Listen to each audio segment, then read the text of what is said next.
SVR academy ఈ module యొక్క ముఖ్య ఉద్దేశం ఏంటంటే 2019 మెయిన్స్ ఎకానమీ క్వశ్చన్స్ని ఇక్కడ డిస్కస్ చేస్తాను గ్రూప్ 2కి సంబంధించి. మీకు అందరికీ తెలుసు దీపావళి ఆఫర్ని 3rd నవంబర్ నుంచి 10th నవంబర్ వరకు మీకు అనౌన్స్ చేయడం జరిగింది. దాదాపుగా అన్ని కోర్సుల మీద 20% ఆఫ్ మీకు వస్తుంది. దానికి సంబంధించి లింక్స్ని బై చేసే లింక్స్ని కింద డిస్క్రిప్షన్లో ఇవ్వటం జరిగింది. అక్కడ నుంచి మీరు పర్చేజ్ చేయొచ్చు ఏ కోర్సునైనా. కానీ టెలిగ్రామ్ ఛానల్లో ఎవ్రీడే క్విజ్ సెషన్ని కండక్ట్ చేయడం జరుగుతుంది. అందరూ క్విజ్ సెషన్లో పార్టిసిపేట్ చేయండి. కరెంట్ అఫైర్స్ని యాజ్ వెల్ యాజ్ స్టాండర్డ్ క్వశ్చన్స్ని కూడా మీకు ఈ ఎస్విఆర్ అకాడమీ టెలిగ్రామ్ ఛానల్లో పోస్ట్ చేయడం జరుగుతుంది. ఎవ్రీడే మీరు ఇక్కడ ప్రాక్టీస్ చేయొచ్చు ఎంసీక్యూ క్వశ్చన్స్ని. ఎనీవే నేను మాడ్యూల్లోకి వెళ్ళిపోతాను. ఈ మాడ్యూల్ యొక్క ముఖ్య ఉద్దేశం group 2 previous year mains question papers ఎకానమీకి సంబంధించి. గ్రూప్ 1 వాళ్ళకు కూడా చాలా బెనిఫిషియల్గా ఉంటుంది ఇది. ఎకానమీకి సంబంధించినటువంటి క్వశ్చన్స్ ఎలా వస్తున్నాయి అని చూడటం కోసం. ఫస్ట్ క్వశ్చన్ వచ్చేసి which 5-year plan ended in 2017 అంటున్నారు. అంటే ఇది ఎకానమీ పేపర్ 3 అని మనందరికీ తెలుసు. చాప్టర్ 1 నుంచి దీన్ని అడిగారు. ప్లానింగ్ టాపిక్ ఇది. ఇది కరెంట్ ప్లస్ స్టాండర్డ్ గురించి అడిగినట్టు. ఎందుకంటే ఎప్పుడైనా గుర్తుపెట్టుకోండి, క్వశ్చన్స్ అన్నీ కూడా మనకి ఎలా వస్తాయంటే కరెంట్ ప్లస్ స్టాండర్డ్ ఉంటాయి. ఎక్కువ క్వశ్చన్స్ కూడా కరెంట్ ఎక్కువ క్వశ్చన్స్ ఉంటాయి. First point. Second, current plus standard ఎక్కువగా ఉంటాయి. కరెంట్ ప్లస్ స్టాండర్డ్ అంటే ఏంటంటే కరెంట్ ఏదో టాపిక్ వచ్చి ఉంటుంది. సపోజ్ ప్లానింగ్ అని ఎక్కడైనా ఒక న్యూస్ పేపర్లో వచ్చి ఉంటుంది, లేదా 12th 5-year ప్లాన్ అని ఎక్కడైనా న్యూస్ పేపర్లో వచ్చి ఉంటుంది. దీనికి సంబంధించిన క్వశ్చన్ అడుగుతారు. కరెంట్లో ఇది వచ్చింది కానీ స్టాండర్డ్లో నుంచి దీన్ని అడుగుతారు. దాన్ని నేను కరెంట్ ప్లస్ స్టాండర్డ్ అంటున్నా. ఇది గుర్తుపెట్టుకోవాలి. అంటే స్టాండర్డ్గా ఉన్న క్వశ్చన్ అడిగారంటే అది కన్ఫామ్గా స్టాండర్డ్ నుంచి అడిగినట్టు కాదు. ఆ ఇయర్ ఎగ్జామ్ జరిగేటప్పుడు అది న్యూస్లో ఉందని అర్థం. దాన్ని కరెంట్ ప్లస్ స్టాండర్డ్ అంటారు. ఓన్లీ కరెంట్ అంటే పర్ఫెక్ట్గా కరెంటే అడిగినట్టు. స్టాండర్డ్ క్వశ్చన్స్ ఎప్పుడు కూడా అడుగుతున్నారంటే రీసెంట్గా దాని గురించి న్యూస్లో వచ్చినట్టు అర్థం అనమాట. దాన్ని కూడా మనం కరెంట్ ప్లస్ స్టాండర్డ్ అంటాం. సో ఇది ఆ ఇయర్ ఎక్కువగా న్యూస్లో ఉంది కాబట్టి దీన్ని అడిగారు. కరెంట్ ప్లస్ స్టాండర్డ్ అనమాట. ఇది లెవెల్ 1 క్వశ్చన్. సో అంటే మెయిన్స్లో మనకి క్వశ్చన్ అడిగినప్పటికి కూడా లెవెల్ 1, లెవెల్ 2 మేజర్గా 2 రకాలుగా డివైడ్ చేసాం మనం. ఇది లెవెల్ 1 క్వశ్చన్. సో చూడండి, అంటే ఇక్కడ మనం దీన్ని బట్టి దీన్ని అర్థం చేసుకోవాలి. ఏ 5-year ప్లాన్స్ యొక్క డేట్స్ మనం గుర్తుపెట్టుకోవాలని అర్థం. రీసెంట్గా మోస్ట్ ఇంపార్టెంట్ 5-year ప్లాన్స్ ఏంటి? 11th 5-year plan. ఇది 2007 నుంచి 2012 వరకు ఉంటుంది. తర్వాత 12th 5-year ప్లాన్ 2012 నుంచి 2017 వరకు ఎండ్ అయింది. 12th 5-year ప్లాన్ ఎండ్ అయిన తర్వాత మనకి నీతి ఆయోగ్ అనేది వచ్చింది. అవునా? ఇది 15 years పర్స్పెక్టివ్ ప్లాన్ని అనౌన్స్ చేసింది అనమాట. 15 సంవత్సరాలు. అలానే 2017 ఏప్రిల్ 1 నుంచి 2032 మార్చ్ 31 వరకు కూడా మనకి ప్లానింగ్ కమిషన్ యొక్క 15 years పర్స్పెక్టివ్ ప్లాన్ అనేది అమల్లో ఉంటుంది. సో ఈ డేట్స్ని మనం గుర్తుపెట్టుకోవాలని, ఏ 5-year ప్లాన్లో ఏం జరిగింది డేట్స్ అనేవి కూడా మనకి ఎస్విఆర్ అకాడమీ ఆన్లైన్ కోచింగ్లో చాలా డీటెయిల్గా ఇవ్వడం జరిగిందనమాట. So 12th 5-year plan 2012 April 1 నుంచి 2017 మార్చ్ 31 వరకు ఉంది. ఇదే ఎందుకు అడిగారు? 2017లో ఎండ్ అయినటువంటి ప్లానింగ్ అని ఎందుకు అడిగారు అంటే ఫస్ట్ పాయింట్, నీతి ఆయోగ్ అమల్లోకి వచ్చింది కాబట్టి. సో అందుకనే ఈ క్వశ్చన్ అడిగారు ఆ ఇయర్లో. అంటే కరెంట్ బేస్ చేసుకొని స్టాండర్డ్ క్వశ్చన్ అడిగారు ఇక్కడ. సో ఇది ఆన్సర్ వచ్చేసి 2017 ఎండ్ అయినటువంటి ప్లాన్ ఏంటంటే 12th 5-year plan. This is the last 5-year plan conducted by planning commission. తర్వాత ఏమొచ్చింది? నీతి ఆయోగ్ అమల్లోకి వచ్చింది అనమాట. సో ఇది ఫస్ట్ క్వశ్చన్. నెక్స్ట్ క్వశ్చన్ ఏంటో చూద్దాం. The market in which bonds, shares and securities are bought and sold are called అంటున్నారు. So అంటే సింపుల్గా ఇక్కడ మనకి ఒకటి అర్థం చేసుకోవాలండి. తెలుగులో మనకి కొంచెం తప్పులు ఇస్తున్నారు, దీన్ని గమనించాలి. అందుకనే మనం ఎస్విఆర్ అకాడమీలో ఇంగ్లీష్ ప్లస్ తెలుగు రెండింటిని కవర్ చేసేది. అంటే ఇంగ్లీషు తెలుగు రెండింటిలో చెప్పేది. ఎందుకంటే ఓన్లీ తెలుగులో చదివితే మీరు క్వశ్చన్స్కి ఆన్సర్ చేయలేకపోతున్నారు. ప్రీవియస్ ఇయర్ జరిగింది అదే.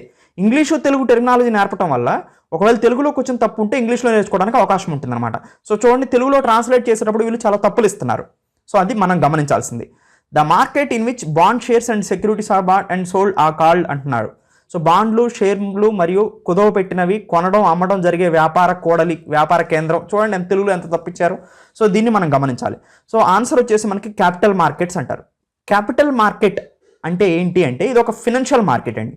అంటే కొనేవాళ్ళు అమ్మే వాళ్ళని ఒక దగ్గరకు తీసుకొచ్చి ఆ కొనేవాళ్ళు స్టాక్స్ కొంటాం కానీ అమ్మే వాళ్ళ దగ్గర నుంచి, కొనేవాళ్ళు బాండ్లను కొంటాం కానీ అమ్మే వాళ్ళ దగ్గర నుంచి, కరెన్సీస్ని కొంటాం కానీ అమ్మే వాళ్ళ దగ్గర నుంచి, వీటన్నిటిని ఈ ఫినాన్షియల్ అసెట్స్ని ఆర్థిక వనరుల్ని లేదా ఆర్థిక ఆస్తుల్ని ఒకళ్ళ దగ్గర నుంచి ఒకళ్ళ దగ్గరికి కొనుగోలు చేయడానికి క్యాపిటల్ మార్కెట్స్ ఉపయోగపడతాయి. క్యాపిటల్ మార్కెట్స్ రెండు రకాలుగా ఉంటాయి పెట్టుబడి మార్కెట్లు.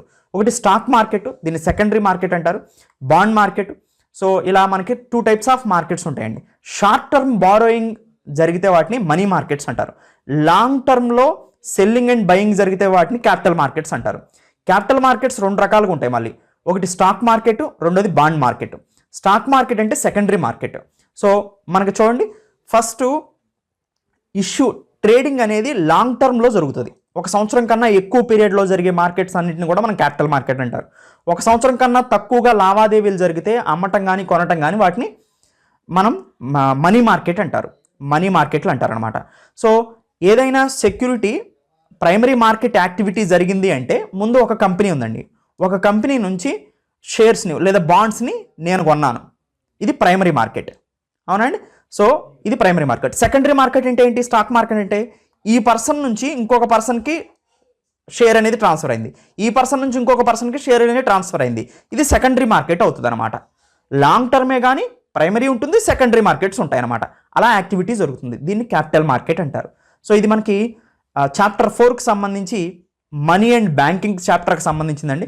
సో ఇది కరెంట్ ప్లస్ స్టాండర్డ్కి సంబంధించిన క్వశ్చన్. అంటే కరెంట్ ఎప్పుడూ కూడా లింకేజ్ అయి ఉంటుంది, అందుకనే ఎస్వీఆర్ అకాడమీ కరెంట్ టాపిక్స్ మీద ఎక్కువగా ఫోకస్ చేస్తూ స్టాండర్డ్ని కవర్ చేస్తూ పోయేది. ఓకేనండి. నెక్స్ట్ చూద్దాం. The Uruguay round of negotiations on GATT in 1994 created. 1994 GAAT GATT ప్రకారం ఉరుగ్వే సంప్రదింపులు దేన్ని సృష్టించింది అని అడుగుతున్నారు. అంటే ఏ సంస్థని సృష్టించింది అని అర్థం. అసలు ముందు గ్యాట్ అంటే ఏంటి అంటే general agreement on tariffs and trade అంటారండి గ్యాట్ అని. ఇది ఎప్పుడు ఏర్పడిందంటే 1947 అక్టోబర్ 30న ఏర్పడింది. దీని యొక్క ముఖ్య ఉద్దేశం ఏంటంటే కంట్రీస్ మధ్యలో, చాలా కంట్రీస్ మధ్యలో ఇది అగ్రిమెంట్ కుదుర్చుకుందన్నట్టు అనమాట. ఏం అగ్రిమెంటు అంటే, so to promote international trade అంటే అంతర్జాతీయ వ్యాపారాన్ని ప్రోత్సహించాలి అంటే ఒక కంట్రీకి మధ్యలో ఉన్నటువంటి ట్రేడ్ బ్యారియర్స్ని తొలగించాలి. ట్రేడ్ బ్యారియర్స్ అంటే ఏంటి? సపోజ్ నేను ఏ దేశం నుంచి అయినా వస్తున్నటువంటి వస్తువుల మీద అత్యధిక పన్నుని విధించాననుకోండి, ఇంపోర్ట్ డ్యూటీ అత్యధికంగా లెవీ చేశాననుకోండి, అప్పుడు ఆ కంట్రీ యొక్క గూడ్స్ని నేను డిస్కరేజ్ చేస్తున్నట్టు. అత్యవసరమైన పరిస్థితుల్లోనే డిస్కరేజ్ చేయాలి, కానీ అన్ని సందర్భాల్లో డిస్కరేజ్ చేయకోకుండా సో ఇంపోర్ట్ డ్యూటీని తగ్గించుకోవాలి, అంటే ట్రేడ్ టరీఫ్స్ని తగ్గించుకోవాలన్నమాట, వ్యాపార పన్నుల్ని తగ్గించుకోవాలి. అప్పుడు ఒక దేశం నుంచి వస్తువులు ఇంకొక దేశానికి, ఇంకొక దేశం నుంచి ఇంకో దేశానికి ఇలా free flow of goods and services flow అవుతూ ఉంటాయి. దీన్ని ఎన్ష్యూర్ చేసి ఇంటర్నేషనల్ ట్రేడ్ని ప్రమోట్ చేయడం కోసం, అంతర్జాతీయ వ్యాపారాన్ని ప్రోత్సహించడం కోసం గ్యాట్ అనేది ఏర్పడింది. General agreement on tariffs and trade. వ్యాపారం మీద, పన్నుల మీద ఒక జనరల్ అగ్రిమెంట్ జరిగిందనమాట 1947తో. తర్వాత 1994 వచ్చేసరికి ఈ గ్యాట్ అనేది రూపాంతరం చెందింది. దేనిగా ఏర్పడిందంటే వరల్డ్ ట్రేడ్ ఆర్గనైజేషన్గా ఏర్పడింది. అప్పుడు 128 దేశాలు దీనికి సైన్ చేసి గ్యాట్ 1994 తర్వాత ఈ గ్యాట్ కాస్త general agreement on tariff and trade కాస్త ఏంగా మారిందంటే WTOగా మారింది. ఈ 128 కంట్రీస్ సైన్ చేసిన తర్వాత వరల్డ్ ట్రేడ్ ఆర్గనైజేషన్ 1995 జనవరి 1న ఏర్పడటం జరిగింది. గాట్ అగ్రిమెంట్ నుంచి, అంటే ఉరుగ్వే రౌండ్ ఆఫ్ టాక్స్ దగ్గర నుంచి general agreement on tariff and trade దేనిగా మారిందంటే వరల్డ్ ట్రేడ్ ఆర్గనైజేషన్గా మారిందనమాట. సో ఇది సృష్టించింది, మారటం అంటే సింపుల్గా దాని నుంచి ఇది సృష్టించబడింది వరల్డ్ ట్రేడ్ ఆర్గనైజేషన్ అనేది. WTO మీకు అందరికీ తెలుసు, ఇది ప్రపంచ వాణిజ్యాన్ని ప్రోత్సహించడానికి, దేశాల మధ్యలో టరీఫ్స్ అండ్ ట్రేడ్ని ప్రోత్సహించడానికి, టరీఫ్ని రెడ్యూస్ చేసి పన్నులు తగ్గించి అంతర్జాతీయ వ్యాపారాన్ని ప్రోత్సహించడానికి ప్రపంచ వ్యాపార సంస్థ ఏదైతే వరల్డ్ ట్రేడ్ ఆర్గనైజేషన్ ఉందో సో ఇది ఉపయోగపడుతుంది అనమాట. ఇది WTO గురించి. అంటే మనకి రీసెంట్గా వచ్చినటువంటి కరెంట్ని స్టాండర్డ్ టాపిక్తో కలిపి అడగటం వల్ల వచ్చింది ఇది. సో ఇది చాప్టర్ 2కి సంబంధించింది. గ్రూప్ 2లో టాపిక్ వచ్చేసి ఇండస్ట్రీస్ సంబంధించింది అటువంటి, అండ్ ఇండస్ట్రీస్ యొక్క గూడ్స్ అండ్ సర్వీసెస్ని ప్రమోట్ చేయడానికి. ఇది లెవెల్ 2 క్వశ్చన్గా మనం చెప్పుకోవచ్చు. లెవెల్ 2 క్వశ్చన్ ఇది. Next question. Contract farming is an agreement between the farmer producer and agri business firms to sell the producers at a fixed price. So కౌలు ఒప్పందం అంటే ఏంటంటున్నారు. అసలు ఒప్పంద కార్మికులు అంటే ఏంటంటే, సపోజ్ ఒక రిలయన్స్ ఇండస్ట్రీస్ ఉందండి, అవునా? ఇది ప్రీవియస్ ఇయర్ వచ్చిన క్వశ్చన్స్. దీన్ని బట్టి మీరు ఎలా చదవాలనేది మీకే అర్థమవుతుంది. కరెంట్తో కలిపి స్టాండర్డ్ని చదవాలి, కరెంట్ని ఎక్కువగా ఫోకస్ చేస్తూ ఆ కరెంట్లో వచ్చిన టాపిక్స్ని స్టాండర్డ్స్గా చూసుకోవాలి అనేది మనకు అర్థమవుతుంది. రిలయన్స్ అనే ఒక సంస్థ ఉంది. ఇది రిలయన్స్ ఫ్రెష్ అనే ఒక సంస్థ ఉంది కదండి. ఎక్కువగా ఇది వెజిటేబుల్స్ అమ్ముతుంది అనుకోండి. ఒక రైతుతో కాంట్రాక్ట్ ఒప్పందం, నేనే ఒక ఫార్మర్ని, శ్రవణ్ అనే ఒక ఫార్మర్తో కాంట్రాక్ట్ కుదుర్చుకుంది. ఇది ఏం కాంట్రాక్ట్ కుదుర్చుకుంది అంటే క్వాలిటీ గూడ్స్, క్వాలిటీ వెజిటేబుల్స్ని నాకు ట్రాన్స్ఫర్ చేయాలి, ఫస్ట్ పాయింట్. ఇంత క్వాంటిటీలో ట్రాన్స్ఫర్ చేయాలి, సెకండ్ పాయింట్. ఇంత టైం ఫ్రేమ్లో ట్రాన్స్ఫర్ చేయాలి, థర్డ్ పాయింట్. ఇంత ప్రైస్కి నేను కాంట్రాక్ట్ కుదుర్చుకుంటున్నాను, ఓకేనండి. దీనికి సంబంధించిన ఇన్వెస్ట్మెంట్ని నీకు నేను ఇస్తాను. ఇది రిలయన్స్ ఫ్రెష్ శ్రవణ్ అనే ఒక అగ్రికల్చర్ ఫార్మర్తో కుదిరించుకున్న ఒప్పందం అనమాట. అలానే ప్రైస్, ధర, క్వాంటిటీ, టైము అన్నీ కలిసి ఈ కాంట్రాక్ట్ ఒప్పందంలో ఉంటాయి అన్నమాట, కౌలు ఒప్పందంలో ఉంటాయి, ఓకేనండి. సో ఇదే ఒప్పంద వ్యవసాయం అని అంటాం మనం. చాలా డీటెయిల్డ్గా మనం కరెంట్ ఎకానమీలో దీని గురించి మాట్లాడాము ఆల్రెడీ ఎస్వీఆర్ అకాడమీ మాడ్యూల్లో. ఎనివే అండి, ఇది చాప్టర్ 2 అగ్రికల్చర్కి సంబంధించినటువంటి ఇంపార్టెంట్ టాపిక్ అండి.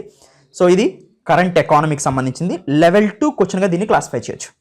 నెక్స్ట్ అండి, 5th question. The price at which the central government supplies food grains to the states for the distribution through fair prices or ration shops are called అని అంటున్నారు. కేంద్ర ప్రభుత్వం రాష్ట్ర ప్రభుత్వ పంపిణీ వ్యవస్థకు అందిస్తున్నటువంటి ఆహార ధాన్యాల ధరలను ఏమని పిలుస్తారో అన్నారు. చాలా ఈజీ అండి. మనకు ఒక యాక్ట్ ఉంది, దాన్ని ఫుడ్ సెక్యూరిటీ యాక్ట్ అంటారు. సో ఆహార భద్రతా చట్టం, ఇది ఏ సంవత్సరం చేయబడింది? 2013లో చేయబడింది అనమాట.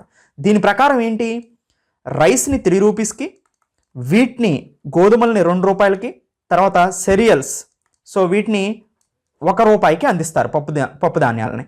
సో అయితే వీటిని కేంద్ర ప్రభుత్వం రాష్ట్ర ప్రభుత్వాలకు ఇస్తుంది. రాష్ట్ర ప్రభుత్వం ఏంటి, సో మనకి ఫెయిర్ ప్రైస్ షాప్స్ అంటారు, పబ్లిక్ డిస్ట్రిబ్యూషన్ సిస్టమ్ అంటారు, అంటే రేషన్ షాప్స్ అంటారు ఫెయిర్ ప్రైస్ షాప్స్ అంటే.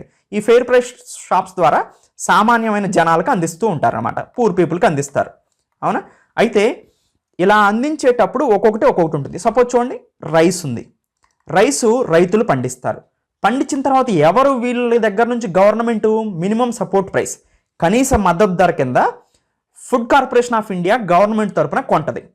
ఓకే, అంటే వీళ్ళకి డబ్బులు ఇస్తుంది మినిమం సపోర్ట్ ప్రైస్ కింద, వీళ్ళు ఫుడ్ గ్రెయిన్స్ ఇస్తారు, ఎఫ్సిఐ గోడౌన్స్లో వాటిని నిల్వ చేస్తారు. ఎఫ్సిఐ గోడౌన్స్ నుంచి రాష్ట్రాలకి వాటి ఎలోకేషన్స్ జరుగుతాయి. ఓకే, ఈ రాష్ట్రానికి ఎంతమంది పూర్ పీపుల్ ఉన్నారు, ఇన్ని క్వింటాల్స్ ఆఫ్ రైస్ని పంపించాలి అని.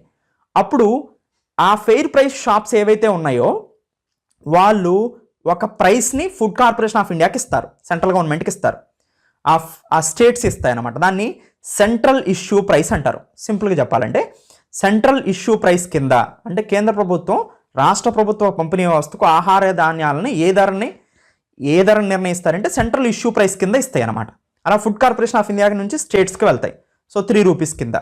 సో తర్వాత ఇవి ఫెయిర్ ప్రైస్ షాప్స్ ద్వారా డిస్ట్రిబ్యూట్ కాబడతాయి పూర్ పీపుల్కి. సో ఫెయిర్ ప్రైస్ షాప్స్కి స్టేట్ గవర్నమెంట్ నుంచి వెళ్తాయి అనమాట. సో వాళ్ళు ఇచ్చే ప్రైస్ అప్పుడు ఏమవుతుంది, సెంట్రల్ ఇష్యూ ప్రైస్ అంటారు దాన్ని. సింపుల్ అండి. సో సెంట్రల్ ఇష్యూ ప్రైస్ అంటారనమాట. So the price at it central government state గవర్నమెంట్స్కి ఫుడ్ గ్రెయిన్స్ని సప్లై చేసే ప్రైస్ని సెంట్రల్ ఇష్యూ ప్రైస్ అంటారు. సో ఈ సెంట్రల్ ఇష్యూ ప్రైస్ కింద అంటే రేషన్ షాప్స్కి సెంట్రల్ గవర్నమెంట్ నుంచి ఈ ధాన్యాలు చేరుకుంటాయి అన్నమాట. సో ఇది కేంద్రం విడుదల చేసినటువంటి ధరలు అంటారు, సెంట్రల్ ఇష్యూ ప్రైసెస్ అంటారు వీటిని. సో ఇది వర్క్ చేసేటువంటి విధానం. ఎనివే ఇది అగ్రికల్చర్కి సంబంధించిన టాపిక్ అండి, చాప్టర్ 2. ఇది కరెంట్ ఎకానమీకి సంబంధించిన క్వశ్చన్ అండి, చాలా ఇంపార్టెంట్ క్వశ్చన్ అనమాట. సో ఇలా ఇది లెవెల్ 2 కింద క్లాసిఫై చేయొచ్చు ఈ క్వశ్చన్ని. Next, electronic auctioning system is the system to perform the bidding process. మనకు తెలుసండి, ఈ నామ్ అని ఉంటుంది, నేషనల్ అగ్రికల్చర్ మార్కెట్ అని. ఇక్కడ ఒక డిస్ప్లే ఉంటుంది, అంటే కంప్యూటరీకరణ చేయబడింది అనమాట ఇది. ఇక్కడ బిడ్డింగ్ ప్రాసెస్ కానీ, అంటే ఒక రైతు ఉన్నాడు, ఒక ఫార్మర్ ఉన్నాడు.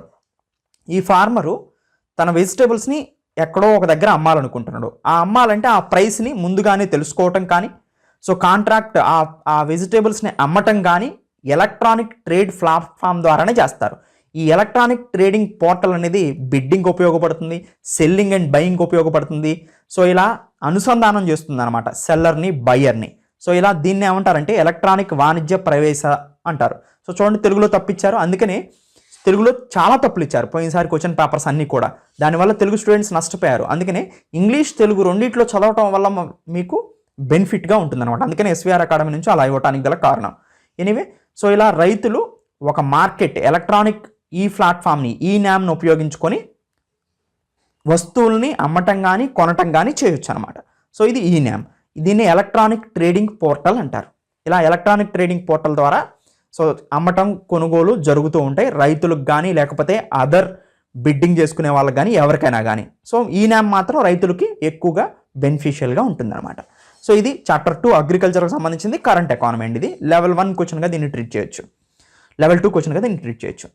Next GDP at factor cost is equal to అంటున్నారు. సో ముందు సింపుల్ అండి, ఇదేమీ లేదు.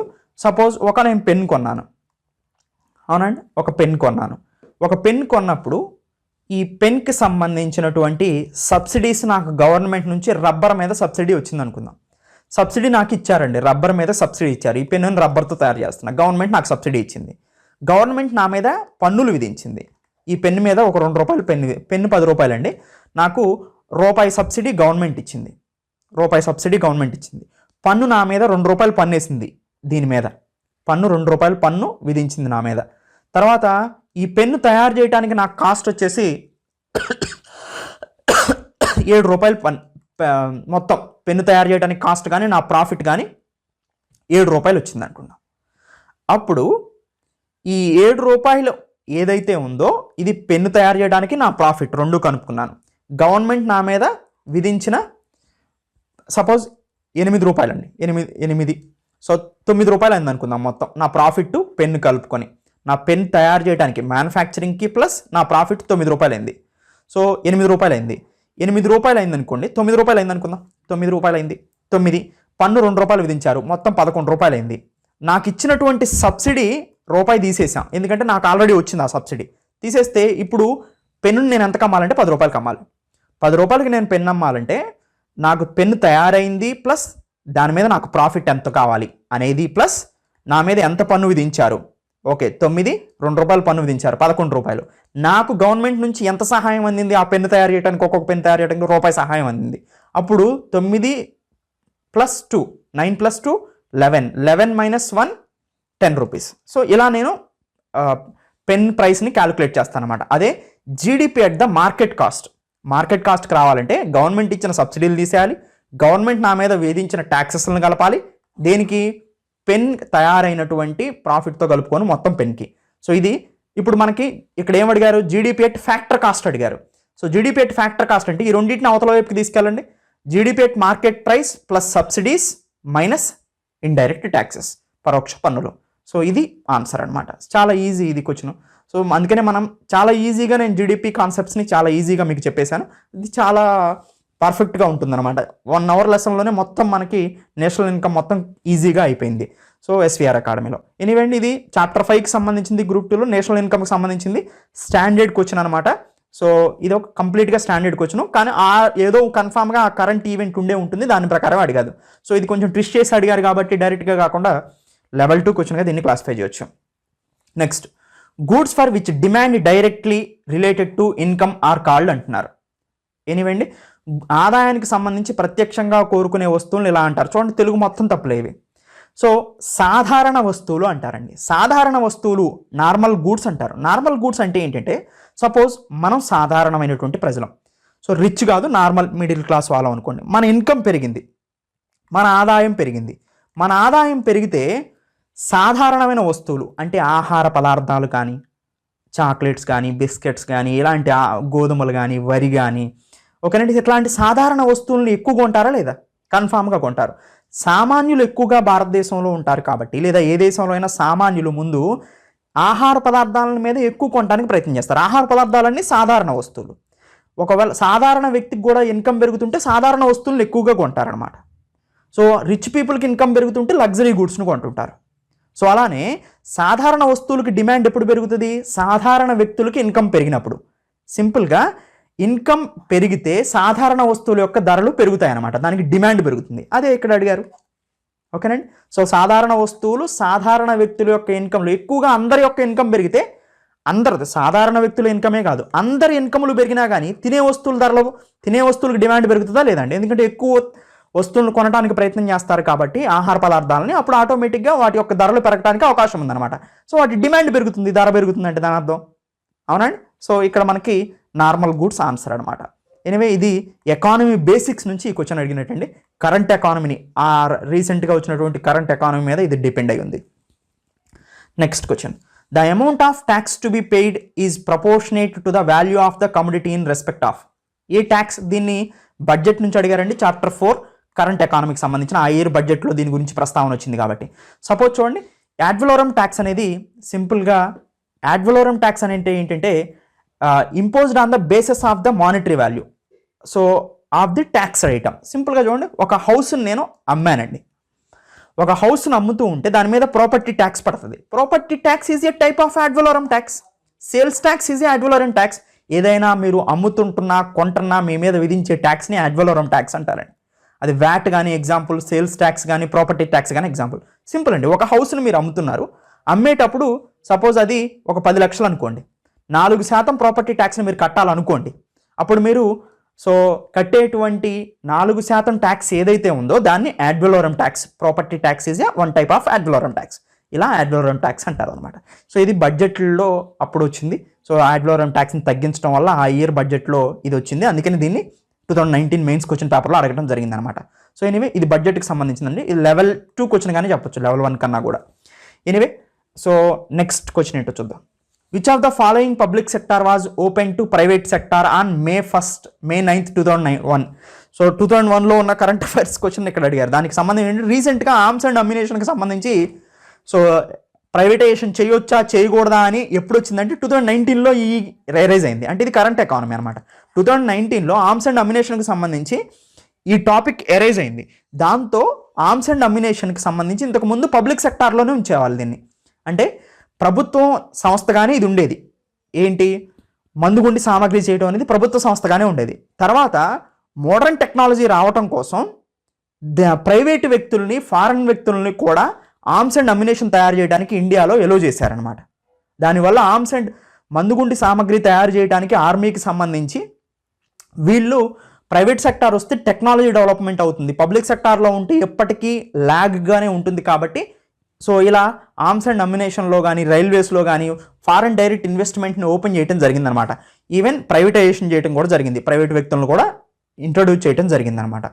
అందుకని ఆర్మ్స్ అండ్ అమ్యునేషన్ ఇంతకు ముందాక పబ్లిక్ దాంట్లోనే ఎందుకు ఉంచారు, ప్రైవేట్ వాళ్ళకి ఎందుకు ఉంచలేదంటే ప్రైవేట్ వ్యక్తుల చేతుల్లోకి వెళ్తే దీనికి సంబంధించిన సీక్రెట్స్ లీక్ అవుతాయి అనే ఉద్దేశంతో అప్పుడు ఎలో చేసేవాళ్ళు కాదు. ఇప్పుడు మోడర్నైజేషన్ అనే పేరుతో ప్రైవేట్ని తర్వాత ఫారెన్ ప్లేయర్స్ని ఇండియాలో అన్ని సెక్టార్స్లోకి ఎలో చేయాలి, ఇంక్లూడింగ్ డిఫెన్స్ సెక్టార్లో కూడా. అందుకని ఇది న్యూస్ 2019లో సర్క్యులేట్ అవుతూ ఉంటే ఈ ఆర్మ్స్ అండ్ అమ్యునేషన్లోకి ఎప్పుడు ప్రైవేట్ వాళ్ళని ఓపెన్ చేశారని అడుగుతున్నారు. 2001లోనే పార్షియల్గా ప్రైవేట్ వాళ్ళని ఓపెన్ చేశారు. తర్వాత 2019 నుంచి రీసెంట్గా డిఫెన్స్ సెక్టార్లో కూడా ఎక్కువ మొత్తంలోనే మనం ప్రైవేట్ అండ్ ఫారెన్ ప్లేయర్స్కి ఈ సెక్టార్స్ని ఓపెన్ చేస్తాం అనమాట. ఇది మనకి లిబరలైజేషన్, ప్రైవేటైజేషన్, గ్లోబలైజేషన్, రిఫార్మ్స్కి టాపిక్ సంబంధించింది అయినప్పటికీ చాప్టర్ 1కి సంబంధించి కరెంట్ ఎకానమీ గురించి ఎక్కువగా మాట్లాడటం జరిగింది.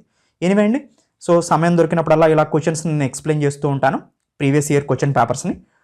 ఈ మాడ్యూల్స్ మనం కంటిన్యూ చేస్తూ ఉంటాం. Thank you, have a nice day. Deepavali ఆఫర్కి సంబంధించి మీరు కింద డిస్క్రిప్షన్లో లింక్స్ ఇవ్వడం జరిగింది. 20% ఆఫ్ వస్తుంది మీకు. అక్కడ నుంచి మీరు పర్చేజ్ చేయొచ్చు. ఎలా పర్చేజ్ చేయాలో కూడా ఈ వీడియో తర్వాత మీకు చూపించడం జరుగుతుంది. Thank you, have a nice day. ఈ ఆఫర్కి సంబంధించి మీరు ఎలా పర్చేజ్ చేయాలో ఈ వీడియోలో చూద్దాం. ముందు నేను మాట్లాడినటువంటి వీడియో ఇది. ఈ వీడియో కింద షో మోర్ అని ఉంటుంది. ఇక్కడ ఈ షో మోర్ని క్లిక్ చేస్తే ఒక్కొక్క కోర్సుకి సంబంధించి ఆఫర్ కోడ్ని అప్లై చేయటం కోసం మీకు లింక్స్ ఇవ్వటం జరిగిందనమాట. అన్ని లింక్స్ని ఇక్కడ ఇవ్వటం జరిగింది. Group 2, group 4, group 1, group 4 paper 2, EO course, economy course, EO paper 2, GS and mental ability సపరేట్గా పేపర్ 1 కోర్స్.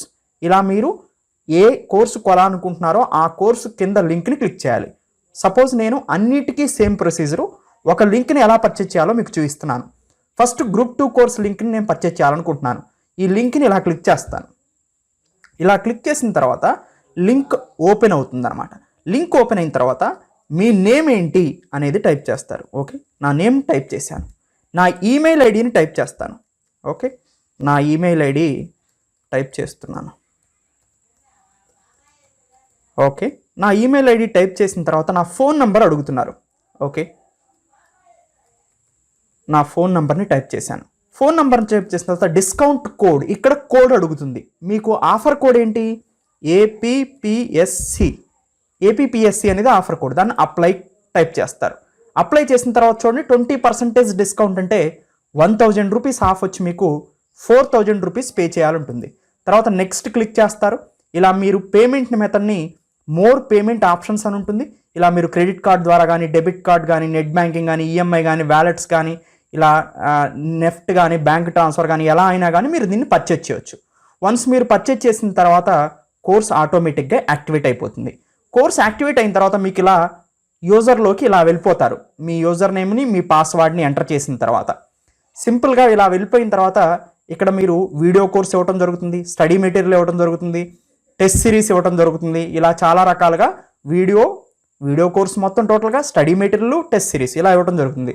సపోజ్ మీరు గ్రూప్ 2 పర్చేజ్ చేశారు కదా, గ్రూప్ 2 ఇలా క్లిక్ చేస్తే చూడండి గ్రూప్ 2లో మీకు ఎకానమీ అనేది మేజర్ కాబట్టి ఎకానమీ చాలా సెక్షన్స్ ఉంటాయి.